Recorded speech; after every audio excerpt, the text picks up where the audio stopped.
9절에서 11절입니다. 제가 주는 성경책은 신약성경 295페이지입니다. 고린도후서 9장 6절에서 11절, 신약성경 295페이지입니다. 우리 함께 한 목소리로 읽도록 하겠습니다. 이것이 곧 적게 심는 자는 적게 거두고 많이 심는 자는 많이 거둔다 하는 말이로다. 각각 그 마음에 정한 대로 할 것이요 인색함으로나 억지로 하지 말지니 하나님은 즐겨내는 자를 사랑하시느니라. 하나님이 능히 모든 은혜를 너희에게 넘치게 하시나니 이는 너희로 모든 일에 항상 모든 것이 넉넉하여 모든 착한 일을 넘치게 하게 하려 하심이라. 기록된 바 그가 흩어 가난한 자들에게 주었으니 그의 의가 영원토록 있느니라 함과 같으니라. 심는 자에게 씨와 먹을 양식을 주시는 이가 너희 심을 것을 주사 풍성하게 하시고 너희 의의 열매를 더하게 하시리니 너희가 모든 일에 넉넉하여 너그럽게 연보를 함은 그들이 우리로 말미암아 하나님께 감사하게 하는 것이라. 아멘. 잠시 기도하겠습니다. 사랑의 하나님, 이 시간 우리들의 마음의 문을 열어주세요. 우리들의 길을 열어주세요. 하나님이 주시는 이 말씀의 시간을 저희들 낭비하지 않기 원합니다. 말씀이 우리의 심령에 새겨져서 말씀으로 주의 뜻을 깨닫게 하시고 주님을 따라가게 하시고 고난 가운데에도 감사할 수 있는 능력이 우리 안에 부어 주시옵소서. 감사합니다. 살아계신 예수 그리스도의 이름으로 기도합니다. 아멘. 우리 말씀을 시작하면서 잠시 눈을 감고 close your eyes, 그리고 우리 세 가지 감사한 제목을 좀 생각하기 원합니다. 그리고 하나님께 고백했으면 좋겠어요. 감사합니다. 지난 한 주를 생각하며 또 어제를 생각하며 잠을 자고 일어남에 감사, 이 자리에서 예배할 수 있음에 감사, 모든 것이 주님의 은혜임에 감사. 우리 함께 고백하기 원합니다. 주님 감사합니다. 다시 고백합니다. 주님 감사합니다. 주님 감사합니다. 오늘 우리가 불렀던 찬양, 산마다 불이 탄다 고운 단풍에 1년에 딱 한 번 부르는 찬양. 근데 또 이 찬양을 안 부르면 추수감사절 느낌이 나지 않는 찬양. 그래서 저도 오랜만에 불렀다가 음을 잡지 못했던 찬양. 여러분, 제목처럼 산마다 불이 탄다 고운 단풍에 산을 볼 때 색깔이 달라진다라는 거잖아요. 여러분, 색깔이 달라지고 또 낙엽이 떨어질 때 보면 우리는 이런 생각합니다. 아, 벌써 한 해가 지나가는구나. 벌써 2025년이 시작한 지 얼마 안 된 것 같은데, 작년 추수감사절 보낸 게 얼마 안 된 것 같은데, 벌써 끝나는구나. 이제 2026년을 우리가 맞이하는구나. 하나님께서 한 해를 또 살게 하셨구나. 이런 마음이 들 겁니다. 여러분, 다음 주일은 추수감사 주일입니다.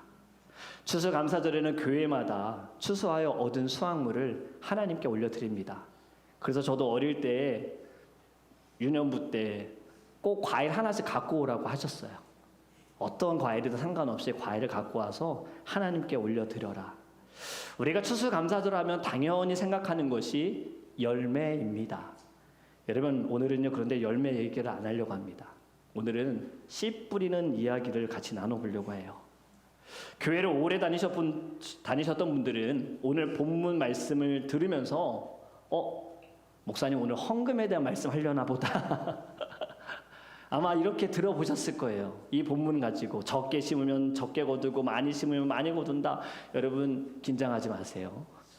이 당연한 말 같지만 사실은요, 이 본문의 말씀은 헌금의 금액이 곧 축복의 양이다, 이러한 이야기 아닙니다.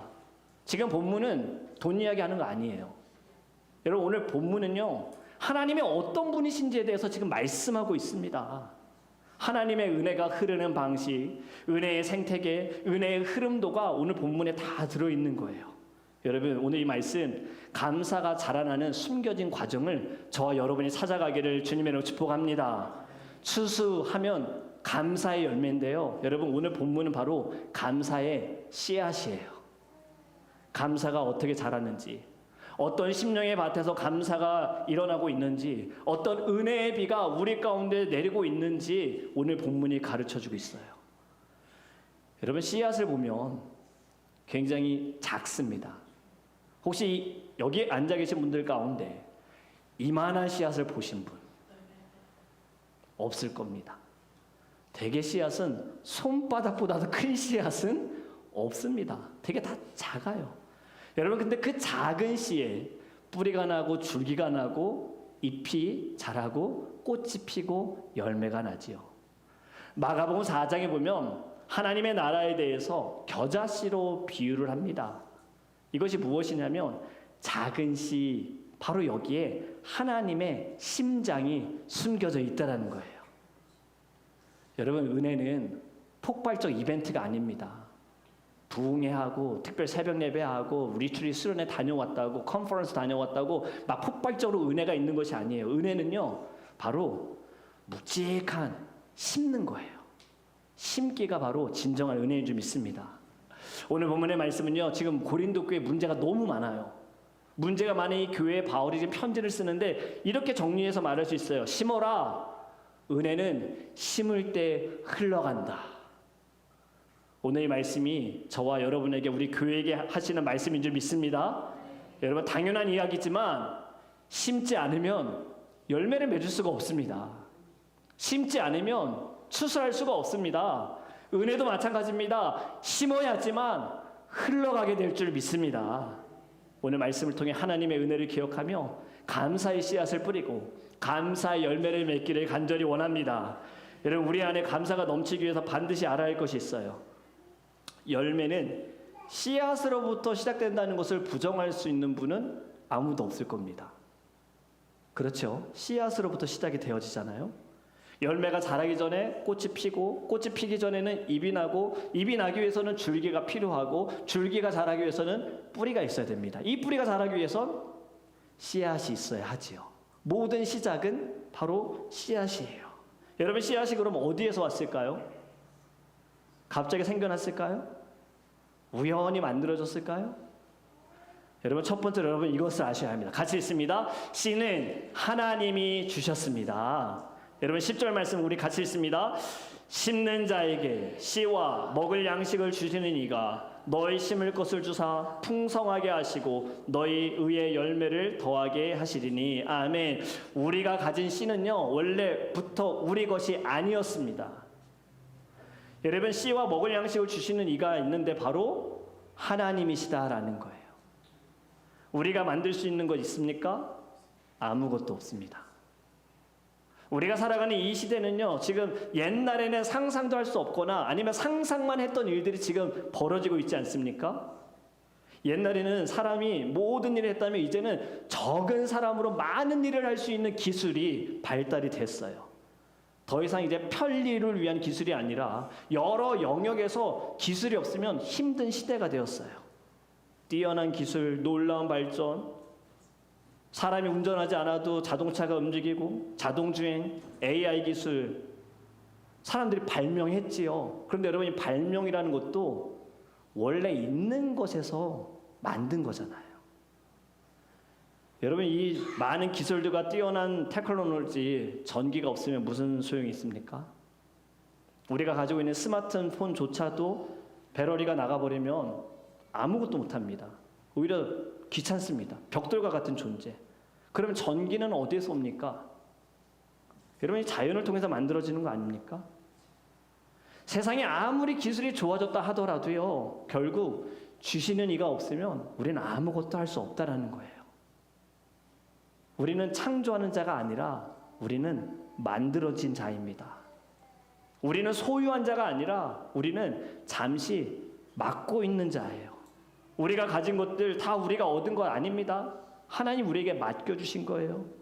우리의 시간, 재능, 재물, 기회, 건강 다 하나님이 우리에게 맡겨주신 겁니다.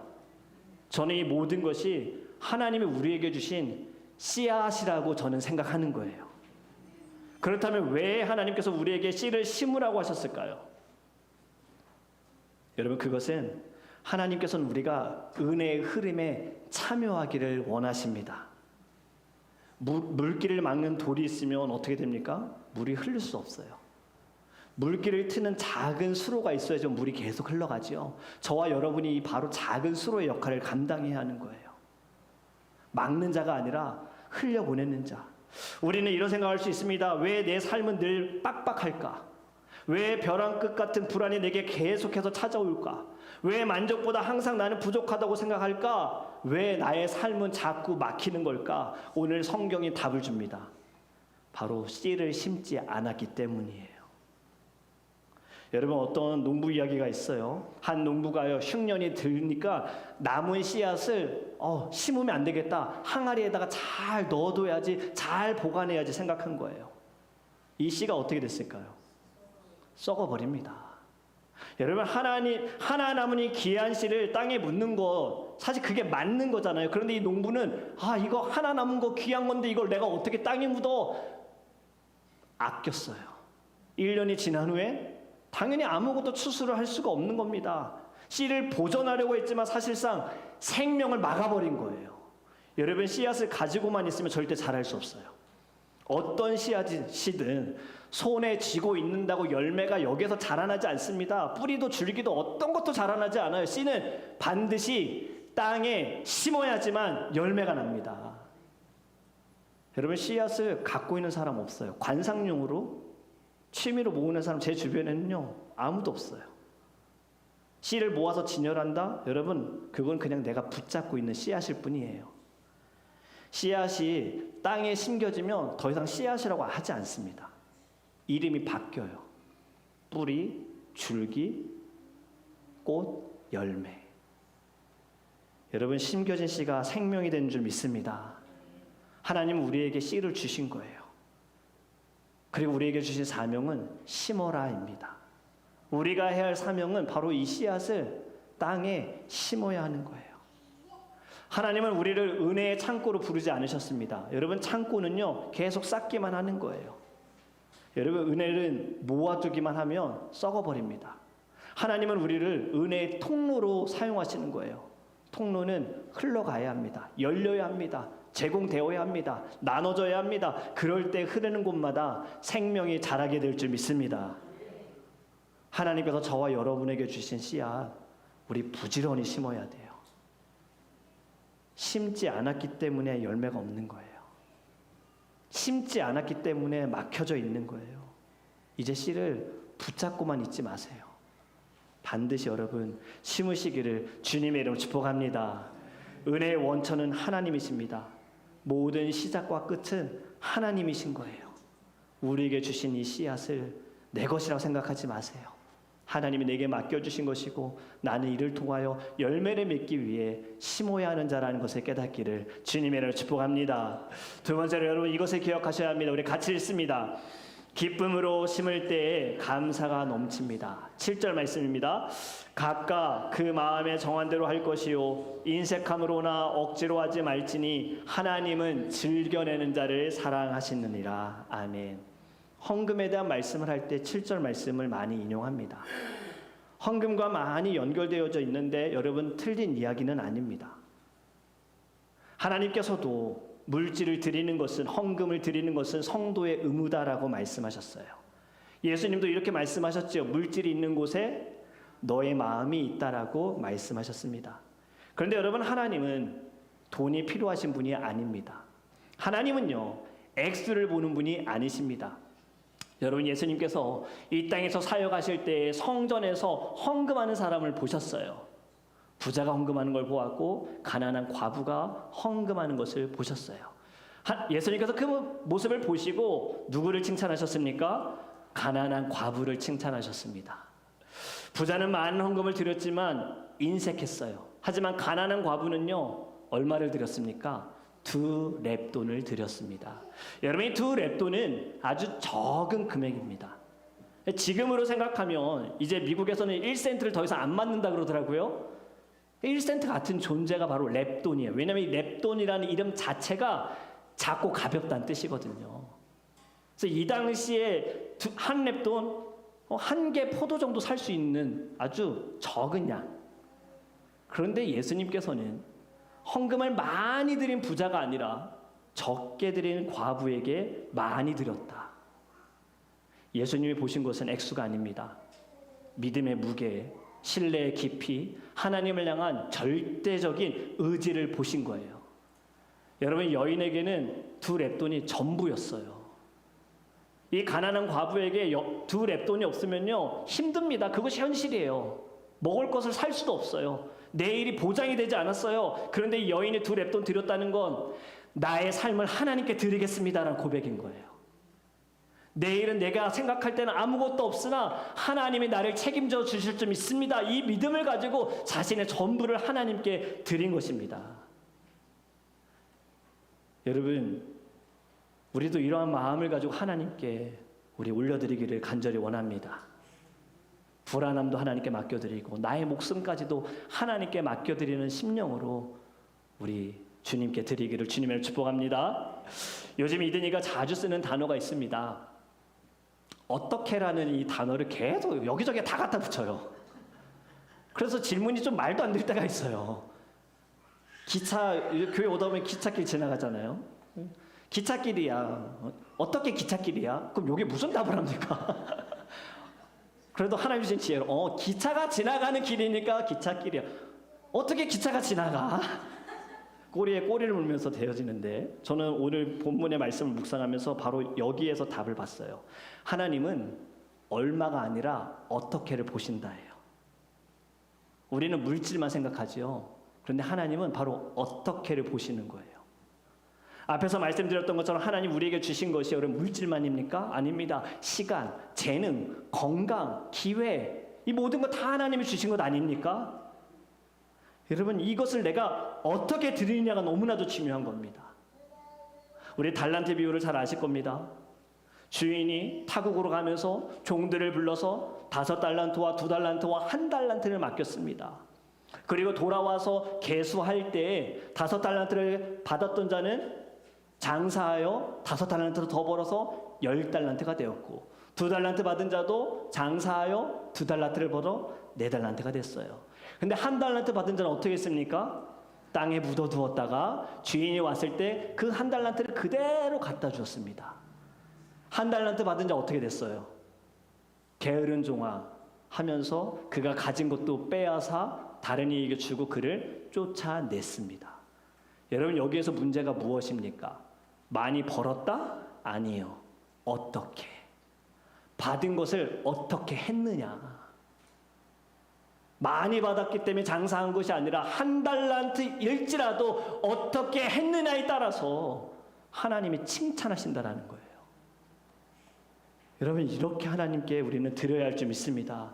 그런데 드리는 것에 있어 기쁨이 없이 하나님께 드린다? 하나님 받지 않으신다는 거예요. 기쁨이 없이 드리는 헌신 또한 은혜의 통로를 좁게 만듭니다. 반대로 기쁨으로 드리는 것들은요, 하나님의 놀라운 축복이 완전히 열리게 될 줄 믿습니다. 세상은 기쁨을 감정이라 얘기해요. 그 기쁨으로 인해 감사가 나온다 그러죠. 우리 금요일 말씀 기억하고 있죠? 감사를 감정의 표현이라 말합니다. 하지만 성경은 그렇게 말하지 않아요.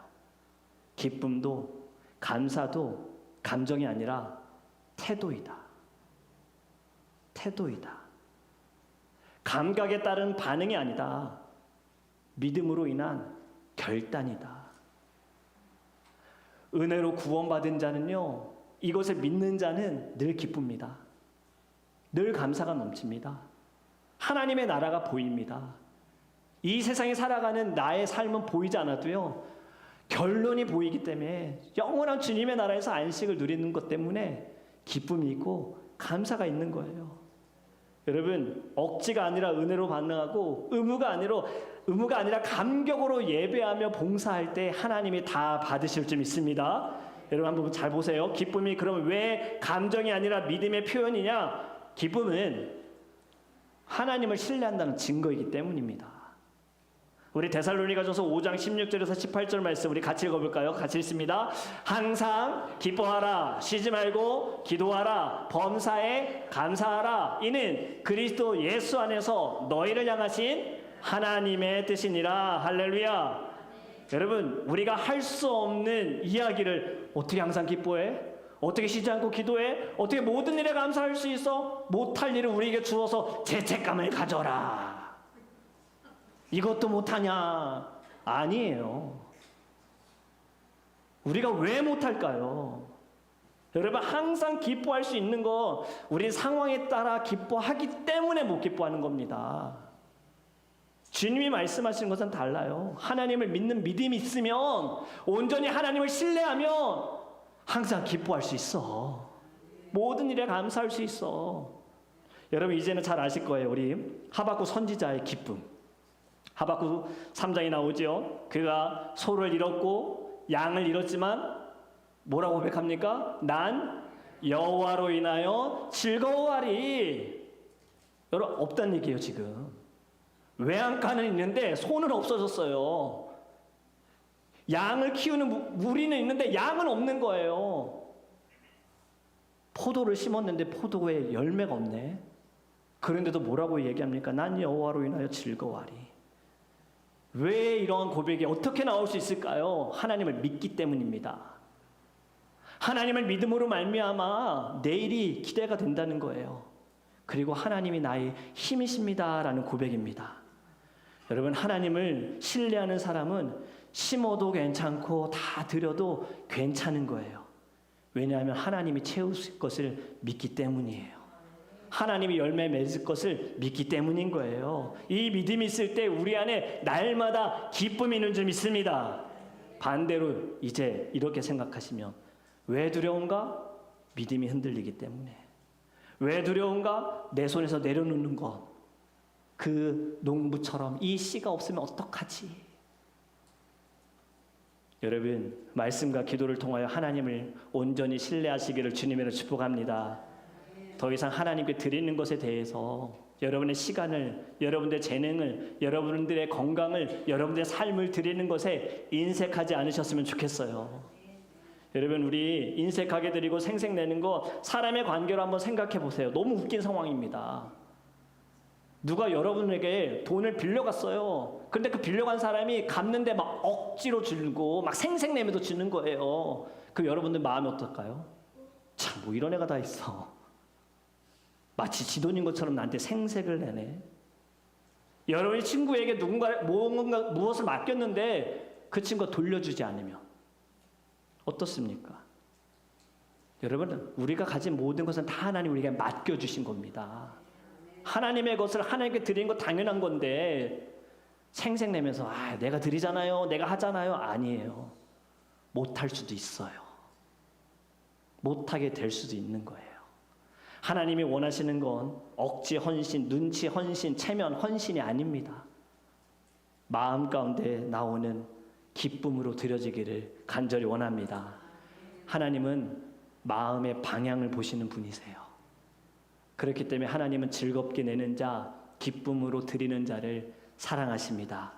왜냐하면 기쁨으로 드리는 사람은 이미 하나님이 공급자라는 것을 알고 있기 때문이에요. 주시는 이도 하나님이시요 거두어 가신 이도 하나님이시라. 마음이 자유할 때 손도 자유로워지고 손이 자유로울 때 은혜가 흘러가게 될 줄 믿습니다. 여러분, 마음에서 나오는 헌신이 하늘의 문을 열고 더 큰 은혜와 축복이 저와 여러분에게 있을 줄 믿습니다. 마지막 세 번째는 이겁니다. 우리 같이 읽습니다. 심겨진 씨는 열매가 되어 흘러갑니다. 10절과 11절 같이 읽습니다. 심는 자에게 씨와 먹을 양식을 주시는 이가 너희 심을 것을 주사 풍성하게 하시고 너희 의의 열매를 더하게 하시리니 너희가 모든 일에 넉넉하여 너그럽게 연보를 함은 그들이 우리로 말미암아 하나님께 감사하게 하는 것이라. 아멘. 하나님께 더 심을 것을 주시고 그것을 풍성하게 하시고 열매를 맺게 하신다. 그리고 그 풍성함이 많은 사람의 감사를 넘치게 한다는 거예요. 우리 얼마 전에 사과밭 다녀왔죠. 다녀와서 가서 사과 저희들 사과 갖고 왔잖아요. 그리고 우리 함께 나눴지요. 여러분, 사과밭에 갔을 때에도 하나의 씨가 나무가 되어서 하나의 사과만 나오는 게 아니에요. 그죠? 하나의 씨가 많은 열매를 맺게 됐죠. 씨는 절대로 혼자 딱 하나만 열매를 맺지 않습니다. 하나의 씨에서 하나의 열매만 나오는 것이 아닙니다. 많은 열매를 맺고 그 열매를 많은 사람들이 누릴 수 있게 된다라는 거죠. 옛날 한 시골 교회의 어느 성도님이 목사님에게 찾아와 이런 말을 했어요. 목사님, 저는 평생 농사만 지었던 사람입니다. 저는 가진 것이 아무것도 없어요. 하지만 제 밭에서 나오는 첫 열매와 수확은요, 늘 교회의 것입니다. 이러한 마음을 가지고 첫 열매를 항상 교회에 드렸어요. 그의 씨앗은요, 작은 옥수수 몇 개였대요. 그런데 그 씨가 수십 년 동안 교회의 아이들을 먹였고, 어려운 사람들을 도와주었고, 도움받은 아이들 가운데 목사님과 선교사님들이 나왔습니다. 한 사람의 작은 씨가 교회를 살리고 영혼을 살렸다는 거예요. 여러분, 씨는 작아도 은혜의 열매는 결코 작지가 않습니다. 앞에서 제가 은혜의 창고가 되어서는 안 된다 그랬죠. 은혜는 흘러가야 된다. 은혜가 흐르면 생명이 생기고, 생명이 생기면 감사가 되어지고, 감사가 생기면 하나님의 나라가 확장되어집니다. 한 사람의 헌신이 절대로 그냥 헌신으로 끝나는 것이 아니라 또 다른 사람의 감사가 되어지고, 그 감사는 다른 사람의 믿음을 깨어나게 할 줄 믿습니다. 결국엔 바로 이 믿음이 또 다른 씨가 된다는 거예요. 여러분, 하나님은요, 계속해서 우리에게 채워주십니다. 모든 은혜와 모든 필요한 것들과 모든 상황들 가운데 하나님은 공급해 주세요. 다 채우셔서 우리로 하여금 더 많은 선한 일을 하게 하신다는 것이 오늘 본문의 말씀이에요. 하나님의 전략은 바로 이렇습니다. 너를 채워서 너를 통해 또 누군가를 채울 거야. 여러분, 교회는 씨앗의 공동체입니다. 교회는 물질을 움직이는 조직이 아니에요. 은혜가 흐르게 되어지는 공동체예요. 사람이 지은 집도 아닙니다. 하나님이 씨를 뿌려서 열매를 맺게 하시는 은혜의 과수원이 바로 교회입니다. 교회 안에 누군가는 심을 것이고, 누군가는 봉사하고, 누군가는 위로할 것이고, 누군가는 헌금으로 심고, 누군가는 눈물로 기도로 심게 될 줄 믿습니다. 하나님은 이 모든 씨앗을 다 묶어서 하나님 나라의 숲을 만들고 계시는 거예요. 그렇게 내가 하는 것이 작다라고 생각하지 마세요. 그 작은 것이 반드시 큰 열매를 맺게 하실 줄 믿습니다. 오늘 본문에 또 이런 말씀이 있습니다. 모든 일에 넉넉하여. 여러분, 넉넉하다라는 말은 진짜 넉넉함이 무엇일까요? 마음이 넉넉해지고, 사랑이 넉넉해지고, 그리고 믿음과 은혜가 넉넉해짐을 통하여서 내 안에 위로도 넉넉하고 용기도 넉넉해지는 것, 믿음이 깊어지는 것, 바로 이것이 진짜 넉넉함입니다. 하나님은 우리로 하여금 흘려보내는 사람이 되기를 원하십니다. 더 이상 우리는 막는 사람이 아니라, 은혜를 내 안에만 가둬두는 사람이 아니라 많은 사람들과 나누기를 주님의 이름으로 축복합니다. 말씀을 맺습니다. 씨는 작다 그랬죠. 여러분, 심는 일에는요, 언제나 믿음이 필요하더라고요. 농부가 씨를 뿌리면서 어떤 믿음을 가질까요? 잘 심겨져서 뿌리를 내리고 열매가 나올 거라는 믿음이에요. 씨는 더 이상 심겨지면 보이지 않습니다. 땅 속에 있기 때문이에요. 그런데 그 자라는 과정에 기다림이 필요합니다. 인내가 필요합니다. 그리고 침묵 가운데 일어나게 되어지는 거예요. 오늘 하나님께서는 저와 여러분에게 이렇게 말씀하시는 겁니다. 심어라. 그리하면 내가 흐르게 하겠다. 심어라. 그리하면 내가 열매를 맺겠다. 여러분, 하나님이 큰 걸 요구하십니까? 그저 씨앗 하나 심으라고 하시는 거예요. 매일 하나님의 말씀을 묵상하고, 매일 기도하고, 예배에 마음을 다해 참여하며 누군가에게 따뜻한 말 한마디 하는 것, 매일 하나님께 감사드리는 것, 힘 닿는 만큼 드리는 마음, 여러분, 이것이 다 씨앗인 줄 믿습니다. 우리가 씨앗을 심으면 하나님이 자라게 하시고 하나님이 열매 맺게 하십니다. 다음 주일이 추수감사 주일이죠. 여러분, 추수라는 것도 열매가 있어야 되는 거예요. 심지 않으면 추수할 거 아무것도 없다 그랬잖아요. 이제 오늘 결단하세요. 믿음으로 씨를 뿌리겠습니다. 믿음으로 씨를 심겠습니다. 하나님께서 은혜의 문을 열어주실 줄 믿습니다. 우리 함께 찬양하기 원합니다. 감사 찬양이에요.